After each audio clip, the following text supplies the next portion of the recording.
स्वामी लक्ष्मणानंद जी का जन्म ग्राम गुरुजंग, जिला तालचेर, ओडिशा में 1924 में हुआ था। उन्होंने बचपन से ही दीन दुखियों, पीड़ितों की सेवा में अपना जीवन समर्पित करने का संकल्प मन में लिया।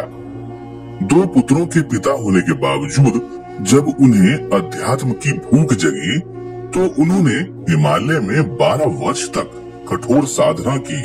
उन्होंने ओडिशा के फुलबनी में सड़क से दूर घने जंगलों के बीच चकापाद में अपना आश्रम बनाया और जन सेवा में जुट गए। कुछ ही वर्षों में वनवासी क्षेत्रों में उनके सेवा कार्य गूंजने लगे।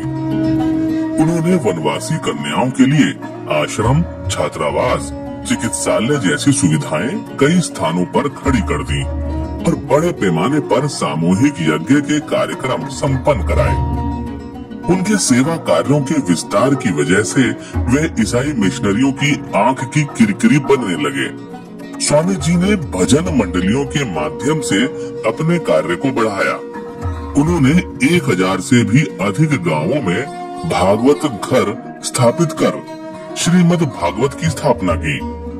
उन्होंने हजारों किलोमीटर पदयात्रा कर वनवासियों में हिंदुत्व की अलख जगाई। स्वामी लक्ष्मणानंद 45 वर्ष तक वनवासियों के बीच चिकित्सालय, विद्यालय, छात्रावास, कन्याश्रम जैसे प्रकल्पों के माध्यम से सेवा कार्य करते रहे।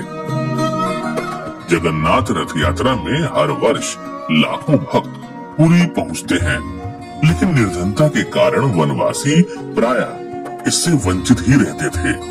स्वामी लक्ष्मणानंद ने 1986 में जगन्नाथ रथ का प्रारूप बनवाकर उस पर श्री कृष्ण, बलराम और सुभद्रा की प्रतिमाएं रखवाई और रथ को वनवासी गांवों में ले गए।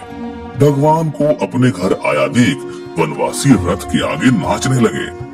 जो लोग मिशनरीज के चंगुल में फंस चुके थे वे भी उत्साहित हो उठे। 3 माह तक चली रथ यात्रा के दौरान हजारों लोग हिंदू धर्म में लौट आए। उन्होंने नशे और सामाजिक कुरीतियों से मुक्ति हेतु भी जन जागरण किया। इस प्रकार मिशनरियों के 50 साल के षड्यंत्र को स्वामी लक्ष्मणानंद जी ने खत्म किया। स्वामी जी धर्म प्रचार के साथ ही सामाजिक और राष्ट्रीय सरोकारों से भी जुड़े थे। जब जब देश पर कोई प्राकृतिक आपदा आई, उन्होंने जनता को जागरूक कर सहयोग किया। मिशनरीज और चर्च उनके काम से बेचैन थे, इसलिए सन 1970 से अगस्त 2008 तक स्वामी जी पर 9 बार जानलेवा हमले हुए। 130 वर्ष के पहले ही फुलवानी जिला में थे ही नहीं, तुम व्यापार के लिए आए थे, दबा बैठा हमारे देश को और सारे चीज बर्बाद किया और लूंठन किया और धर्मांतरित किया। हमारे चीज सब ले गए, हमारे इज्जत ले गए, हमारे जमीन ले गए, हमारे सब कुछ छीन दिया और अत्याचार भी किया, अभी भी चल रहा है। इन हमलों के बावजूद स्वामी जी का प्रण अटूट था और वह संकल्प यही था, मतांतरण रोकना है, जनजातीय अस्मिता जगानी है। स्वामी जी कहते थे, वे चाहे जितना प्रयास करें, ईश्वरीय कार्य में बाधा नहीं डाल पाएंगे। उन्हें लगातार जान से मारने की धमकियां मिल रही थी। कंधमाल ओडिशा का वनवासी बहुल पिछड़ा क्षेत्र है। पूरे देश की तरह यहाँ भी 23 अगस्त 2008 को जन्माष्टमी पर्व मनाया जा रहा था।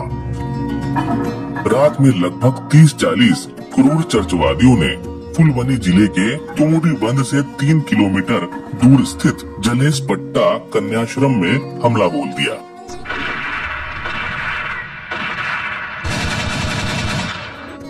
छियासी वर्षीय स्वामी लक्ष्मणानंद उस समय शौचालय में थे।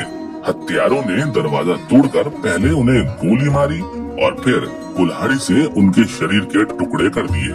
स्वामी लक्ष्मणानंद जी का बलिदान व्यर्थ नहीं गया। उनकी हत्या के बाद पूरे कंधमाल और निकटवर्ती जिलों में वनवासी हिंदुओं में आक्रोश फूट पड़ा। लोगों ने मिशनरियों के अनेक केंद्र को जला दिया।